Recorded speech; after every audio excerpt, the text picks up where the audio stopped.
정관용의 지금 이 사람. 여러분 안녕하십니까? 정관용입니다. 자신의 목숨까지 내어주면서 자식을 보호하려는 본능, 동물들도 마찬가지죠. 이 남극의 황제 펭귄, 암컷이 알을 낳으면 그 알을 두 발 위에 올려놓고 가슴털로 덮습니다. 영하 60도의 추위와 눈보라 속에서도 알을 보호하기 위해서 무려 한 달 동안 꼼짝없이 알만 품으며 지내죠. 또 가시고기, 죽어서도 새끼를 위해 희생하는 부성애로 유명합니다. 암컷이 알을 낳고 떠나면 수컷 가시고기가 이 지느러미를 이용해서 부채질을 해주고요. 침입자를 물리치면서 알을 지켜내죠. 그리고 알이 부화되기까지 15일간 아무것도 먹지 않기 때문에 이 수컷 가시고기는 새끼들이 부화하면 죽음을 맞습니다. 새끼들은 그 아버지 몸을 먹고 자라죠. 이처럼 내 새끼를 키워내는 동물들의 모성애, 부성애도 눈물겹지만 이 남의 새끼도 키워내는 동물들도 있습니다. 자신보다 큰 뻐꾸기 새끼를 애지중지 키워내는 뱁새. 그 작은 뱁새의 눈물겨운 모성을 소설로 담아낸 오목눈이의 사랑, 얼마 전에 출간됐죠. 오늘은 오목눈이의 사랑을 쓰신 소설가 이순원 작가를 함께 만나겠습니다.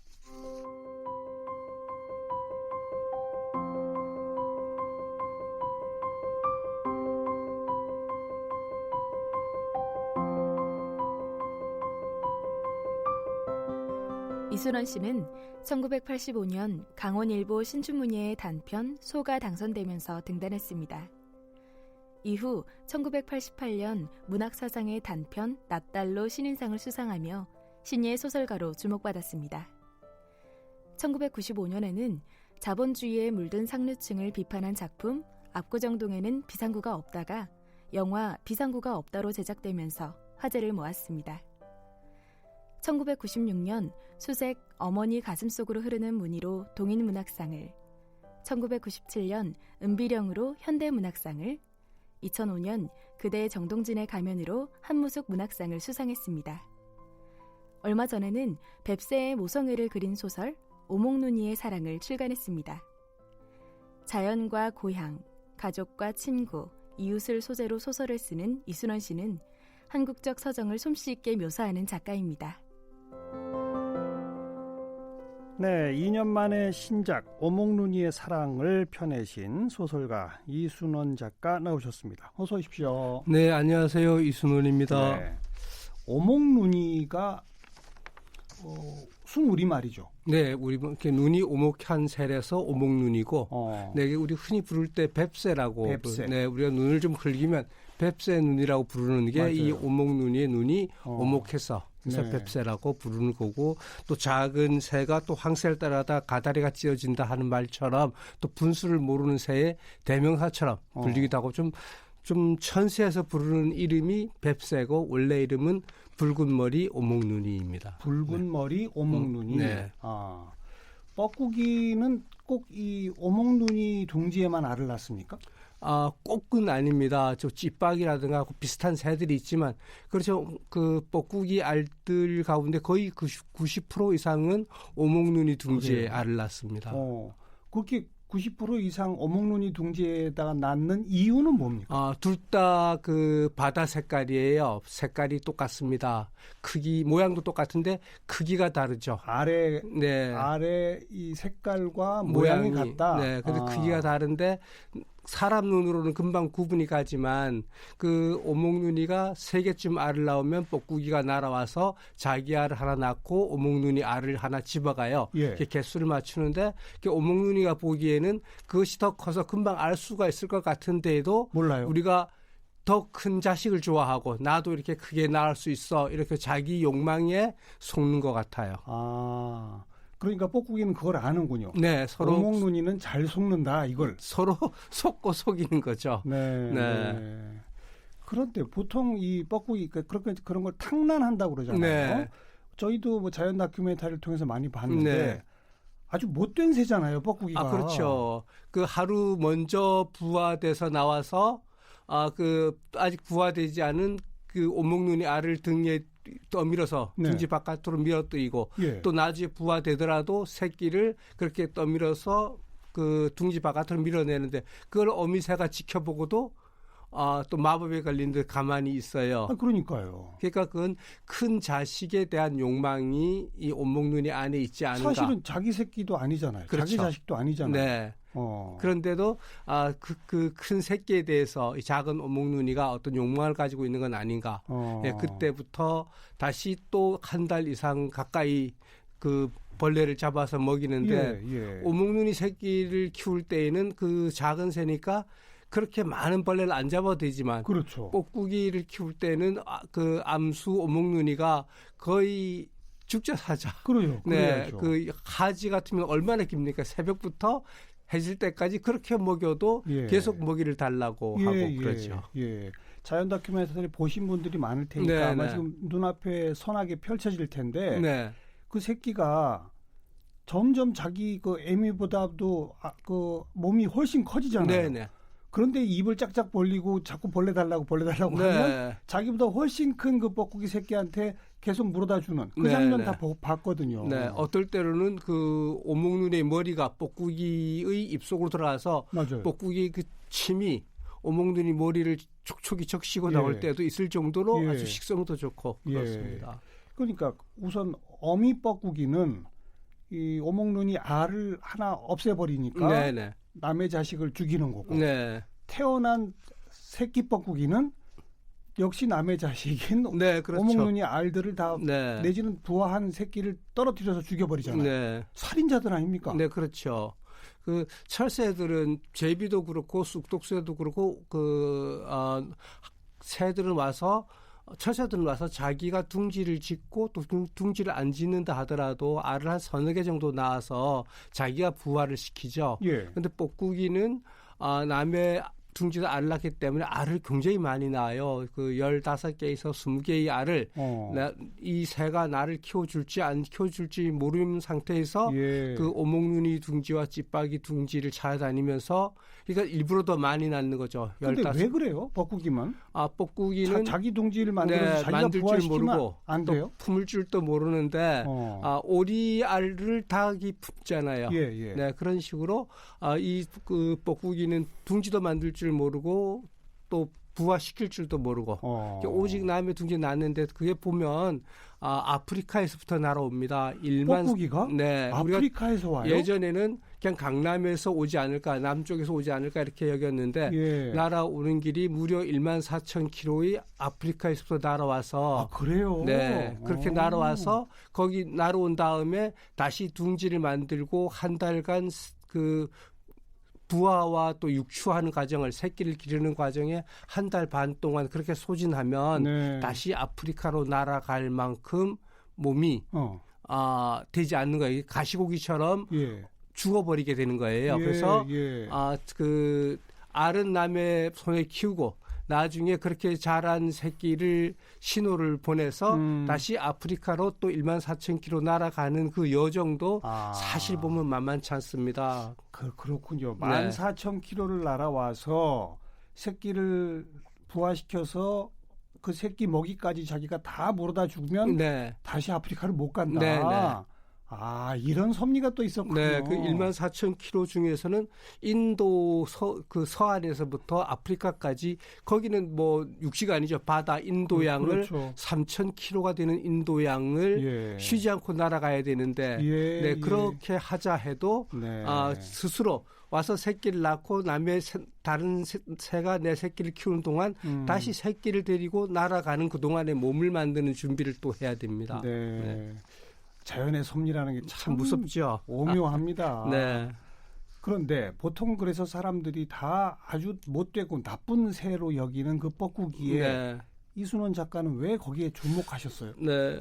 제가 몇 년 전 할아버지, 저는 고향에 가면 늘 할아버지 산소에 들리는데 할아버지 산소에 갔다 오는 동안에 뻐꾸기 소리를 들었어요. 네. 그 뻐꾸기 소리를 들을 즈음에 그 뻐꾸기가 아프리카에서 온다는 걸 알았어요. 그전에는 인류가 알 수 없었던 게 그게 어디서 오는지 모르다가 요즘은 GPX라는 게 있지 않습니까? 예. 그걸 뻐꾸기 등에다가 달아본 거예요. 예, 유럽 예. 뻐꾸기도 달아보고 아시아 뻐꾸기도 달아봤더니까 이 뻐꾸기가 그냥 가까운 남쪽에서 오는 것이 아니라 무려 아프리카 그 소말리아 쪽 더 아래 모잠비크까지 내려가서 오는 거예요. 네, 네. 그래서 저 새들도 참 새끼를 낳기 위해서 키우기 위해서 참 힘들게 산다. 그것이 먹이를 제비나 다른 철새들은 먹이를 찾아서 오고 좀 시원한 기후를 찾아서 오는데 뻐꾸기는 순전히 알을 낳기 위해서 오는 거예요. 먹이는 그곳에 더 많고 어허. 실제 주 먹이는 거기에 있는데 인도와 아프리카 쪽인데 거기서 알을 낳아서 부화시키면 안 됩니까? 그 부화할 줄 모르니까 그래서 근데 거기는 그러니까 탕란을 할 만한 다른 새들이 없군요. 예, 저거 보면 배짜는 새라는 새가 있어요. 그런데 예. 우리는 둥지를 보면 둥지 위로 새가 날아가서 앉는데 그 뻐꾸기를 때문에 아프리카의 배짜는 새 같은 경우는 둥지 출입구가 그 우산처럼 아래에 있습니다. 그러니까 들어가서 하하. 알을 못 낳게 만드는 거예요. 뻐꾸기 퇴치용 네, 그런 네, 둥지로군요. 뻐꾸기가 들어가서 낳을 수 있는 새들 대부분이 뻐꾸기가 들어올 수 없게 다 방비를 해놓으니까 이 새들도 더러 그렇게 게으른 새가 들어가기도 하지만 성공하는 그러니까 확률이 없고 원래는 뻐꾸기도 네. 아프리카 지역에서 남의 둥지에 알을 낳았었나 봐요. 예, 그러다가 근데 이제 자꾸 당하는 그 다른 새들이 네. 둥지를 바꾸니까 할 수 없이 멀리까지 이제 찾아다니는 거죠. 네. 네. 놀랍습니다. 그 스토리가. 네, 그래서요. 예. 그게 와서 그렇게 낳고 가는 그 새의 모습이 저 새도 그 보통 철새들 중에도 알도 많이 낳는 편이거든요. 네. 닭은 뭐 1년에 350개 이상 낳는 닭도 있지만 예. 그냥 일반 야생의 새로 20개 이상의 알을 낳는 건 뻐꾸기가 거의 유일하지 않나 싶어요. 네. 그렇게 확률도 없고. 네. 그래서 그렇게 데려가는 그 과정이 또 만만치 않습니다. 인도양 그 3,000km를 날아가는 중에 예. 많은 새들이 또 떨어져 죽어요. 그렇겠죠. 네, 그래 저들도 그 사람에게 또 욕도 먹고, 예. 네, 자기 남의 둥지라에 알을 낳아서 남의 새끼를 죽이는 새로 네. 악명도 떨치면서 그렇게 날아오는 저 새들의 그 날갯짓은 얼마나 곤고한가.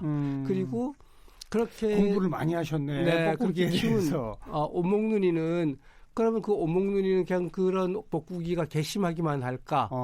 이런 생각을 해보니까 또 그렇지 않은 거예요. 또 우리가 키우는 정이라는 게 있잖아요. 네, 입양해서 키우기도 하는데 네. 내 둥지에 놓여 있는 새를 또 내 알처럼 알고 키울 때의 마음은 어떨까? 그런 생각으로 이 작품을 썼습니다. 네. 그래서 이 소설에서는 오목눈이가 M이 따라서 아프리카로 날아간 자기가 키운 뻐꾸기를 찾아서 아프리카까지 간다고요? 네네. 그 뻐꾸기를 키우는 동안에도 그 천적들이 많아요. 그 예. 누룩뱀이라든가 이런 뱀들이 둥지로 침범하면 예. 이 작은 오목눈이가 그 힘 좋은 그 누룩뱀과 맞서서 싸워서 네. 그 자기 새끼를 지켜내거든요. 예, 예. 그렇게 하다가 목숨을 잃기도 하고. 그렇죠. 그리고 그 엄마 오목눈이로 입장에서 보면 그렇게 해서 남편도 잃고 그런데 야속하게 인사 한마디 고맙다는 인사 한마디 없이 떠난 예. 새끼를 찾아서 아프리카까지 어디 한번 나도 가보자. 철새들은 많이 날지를 못해요. 이 시속 한 30km밖에 날지 못하고 하루에 오래 날지는 못하지만 조금씩 오목눈이가 107일간에 걸쳐서 아프리카까지 날아가는 이야기를 썼습니다. 107일간에 걸쳐서. 네. 현실에서는 불가능하지만 네, 소설이니까 가능하죠. 오목눈이 어미 이름을 육분이라고 붙이셨다고요? 네. 육분이가 우리네는 좀 낯선데 아이들이 가지고 노는 레고 안에도 육분이라는 부품이 있어요. 그 해적선 안에 보면 배의 방향과 그다음에 그 달과 해의 높이를 측정해서 내가 지금 어느 바다 어디쯤에 있는가 이렇게 위치를 측정하는 기계인데 그런 기계 이름이 그런 기계가 있습니다. 육분이에요? 예, 그 기계가 그러니까 하늘에 별자리를 정하는 사람들이 대부분 천문학자들이 장이기 때문에 4분위도 있고 6분위도 있고 8분위도 있는데 6분위라는 건 원의 6분의 1 정도의 크기의 각도를 가지고 있는 별 측정 기구입니다. 그 6분위 자리는 그 봄 밤하늘의 사자 자리와 그 뱀 자리 굉장히 큰 별자리거든요. 그 사이에 정말 존재가 없이 있는 별자리인데 마치 오목눈이 새와 같은 그런 별자리입니다. 그러니까 그래서 측정 도구 이름이기도 하고 네. 별자리 이름이기도 하고. 육분이라는 네. 별자리 이름이 있어요. 네, 그 육분이 어머니가 육분이가 알에서 깨어났을 때 밤하늘 보니까 밤하늘에 사자자리와 그 뱀자리는 보이지 않고 그 작은 별자리 육분이 자리만 오롯하게 보여서 너는 태어난 아가야 너의 이름은 육분이다 이렇게 네. 이름을 지어준 거죠. 네. 네. 그러니까 그 이름을 오목눈이에게 붙이신 이유가 있을 거 아니에요. 그러니까 앞으로 살아가면서 그 육분이는 그 배의 위치와 방향을 정확하게 알기 위해서 사용하는 측정하는 건데 우리 오목눈이는 빨리 날지도 못하고 어딜 날아가든 네가 있는 자리와 그러니까 속도보다 방향을 중시하며 살아가라 이런 의미였죠. 속도보다 방향을 중시해라. 네. 빨리 가느냐 늦게 가느냐보다 제대로 가는 게 중요하다. 네. 그런 뜻이군요. 우리가 1960년대 선생님도 그렇고 저희들이 보고 자란 책 중에 그 리차드 버크의 갈매기의 꿈이라는 게 있죠. 거기 보면 그 조나단이라는 갈매기의 이상은 빨리 나는 거죠. 우리가 선창가에서 썩은 생선을 탐할 것이 아니라 우리 스스로 이상을 가지고 빨리 날고 높이 날고 이런 거에 대해 경쟁을 하고 했었는데 그것이 지난 지도 한 50년, 60년 지나니까 어쩌면 지금은 빨리 나는 속도보다 내가 날아가는 방향과 내가 있는 곳의 위치. 그래서 이 오목눈이는 더구나 속도도 없는 새니까 그래 문제는 속도가 아니야 방향이다. 이렇게 하고 자기 삶을 살아가는 거죠. 삶에 대한 교훈이네요. 네. 빨리 가는 게 좋은 게 아니고 제대로 가는 게 좋은 옳은 방향으로 가는 게 중요한 거다. 요즘 좀 우리가 너무 속도전 빨리빨리 하는 세상 속에 좀 이렇게 육분이처럼 주변을 살피면서 내가 있는 자리를 살피면서 살아가는 이야기들도 좋지 않겠는가 이런 생각을 했습니다. 그래서 이 소설에 무려 100일 넘게 오목눈이가 천천히 그러나 옳은 방향으로 아프리카까지 가잖아요. 네. 가서 자기가 키운 뻐꾸기를 만납니까? 네, 만나죠. 날아가는 그 여정이 우수리 이제 저는 고향이 대관령에서부터 우수리강으로 아무르강으로 티베트 고원 남쪽 상그릴라, 히말라야, 방글라데시, 인도, 페르시아, 시리아, 레바논, 이집트, 잠비아, 짐바브웨까지 이렇게 날아가는데 이거는 그 뻐꾸기가 날아가는 그 여정은 1만 4천 킬로지만 이 오목눈이는 바다 위를 날 수가 없어요. 30km 이상 날 수가 없기 때문에 그래서 이렇게 육지로만 통해 날아가면 더 걸리죠. 유세 우리가 빨리 가는 길이 있고 멀리 돌아가는 길이 있는 것처럼 1만 9천 킬로를 날아서 어미를 그 새끼를 보고 오는데 본 다음 날 바로 이별을 하게 됩니다. 왜요? 왜 이별을 하냐면 하루 만에 이렇게 날아갔는데 가서 보니 이렇게 새끼를 보고 그 새끼를 본 때가 벌써 봄이에요. 우리 계절로 봄이면 내가 지금 돌아와야지 여름 둥지를 만들고 그 오목눈이는 봄 새끼를 기르고 여름 새끼를 기르는데 봄 새끼는 오목눈이 새끼를 기르고 그 뻐꾸기들은 오목눈이의 여름 새끼들입니다. 여름 둥지와 알을 낳는데 내가 지금 날아가서 몸을 만들고 준비를 해서 여름 둥지를 지을 테니까 네가 다른 둥지에 가지 말고 애미 둥지에 날아와서 내 알을 낳아라. 그러면 내가 내 알을 부화시켜 주마. 이런 약속을 하고 돌아오는 이야기입니다. 그 오목눈이의 사랑을 통해 이순원 작가께서는 독자들에게 뭘 말하시고 싶었습니까? 가족에 대한 이야기를 하고 싶었던 거죠. 가족. 이게 이렇게 우리가 피줄로만 이어지는 가족이 있지만 또 이런저런 걸로 이런 연으로 우리가 입양도 마찬가지고 한 둥지에서 키워내는 새끼에 대한 그 어미의 모정하고 그리고 사실 그 뻐꾸기 역시 그렇게 남의 손에 키우긴 하지만 데리고 가는 여정이 만만찮아요. 좀 더 그 뻐꾸기도 좀 꾀를 내서 좀 쉽게 갈 수 있는 길이 있지만 그 새끼 뻐꾸기에게 좀 더 지름길을 가르쳐 주다가 많은 새들이 그 인도양에 스스로 목숨을 버리게 되는 이런 것들도 모종이 아닌가. 키운 어머니나 낳은 어머니나 우리가 낳아만 놓고 책임을 안 했다 해도 그 안에 역시 부모로서 어머니로서의 사랑이 다 있는 거죠. 이 어몽룬이의 사랑이 애니메이션으로 제작된다고요? 네, 이 책이 만들어지기 전에 먼저 이렇게 원고들을 본 분들이 계셔요. 그래서 PD 분들이 보고 이것은 국내에서 그냥 방송용으로 만들지 말고 그 라이온 킹과 같이 세계적 애니메이션으로 한국의 그 정서를 담은 그 라이온 킹이 그 복수의 실패 성공한 그 햄릿 이야기라면 그 이야기 구조가 그렇거든요. 그러네요. 네, 복수에 성공한 햄릿 이야기라면 이것은 엄마 찾아 산말리가 아니라 딸 찾아 산말리. 이게 한국적 정서인데 세계의 한국적 정서의 애니메이션 하나를 크게 만들자. 이런 뜻을 해서 국내 제작사가 나서지만 실제 제작은 미국과 캐나다의 제작사들이 그 대본도 영어와 또 음악 이런 것들도 세계적으로 하기 위해서 그 미국과 캐나다의 제작사들과 함께 손을 잡고 지금 제작해 나가고 있습니다. 이미 제작 중입니까? 네, 제작 중인데 이거 영화보다 굉장히 더 느리더라고요. 한 3년이 걸려야지 만들어진다고 합니다. 애니메이션이 오래 걸리는군요. 네.